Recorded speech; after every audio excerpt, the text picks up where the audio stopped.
और दोस्तों के साथ सभी लोगों की आप अच्छे होंगे। तो आज की शुरू में हम बात करेंगे कि करवा चौथ व्रत के बारे में। हिंदू धर्म में करवा चौथ का बहुत महत्व बताया गया है। सुहागिन महिलाओं को इस व्रत का बेसब्री से इंतजार रहता है। अपने पति की लंबी उम्र के लिए महिलाएं इस व्रत को रखती हैं। इस दिन महिलाएं पूरे दिन निर्जला रहती हैं। रात के समय चांद की पूजा करने के बाद इस व्रत को खोला जाता है। इस व्रत को लेकर हर किसी के मन में कई प्रकार के सवाल होते हैं। यहाँ आगे आपके कुछ ऐसे ही सवालों के जवाब दिए गए हैं। जैसे इस व्रत के दौरान कुछ ऐसी चीजें होती हैं जो दंपति को नहीं करनी चाहिए।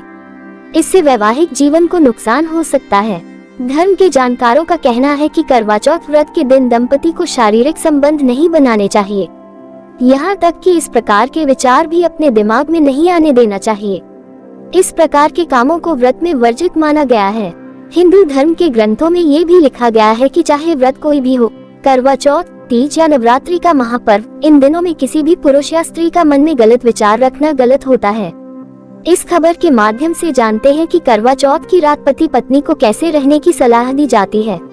इस वर्ष करवा चौथ का व्रत 1 नवंबर 2023 को पड़ रहा है। इस व्रत के दिन महिलाएं अपने पति की दीर्घायु और सुखी जीवन की कामना करती हैं।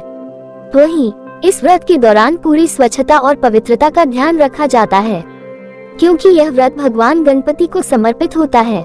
इस दिन गणपति के साथ मां पार्वती की आराधना की जाती है। जो भी व्रत अन्य उपवास में लागू होते हैं, वही करवा चौथ पर भी लागू होते हैं। इसलिए किसी भी धार्मिक कार्य में और किसी भी व्रत में शारीरिक संबंध बनाना या पति पत्नी को एक दूसरे के करीब आने की मनाही है। क्यों नहीं करना चाहिए ये काम? कहा जाता है कि दंपति व्रत के समय अगर शारीरिक संबंध बनाए तो पाप का भागीदार बन जाते हैं।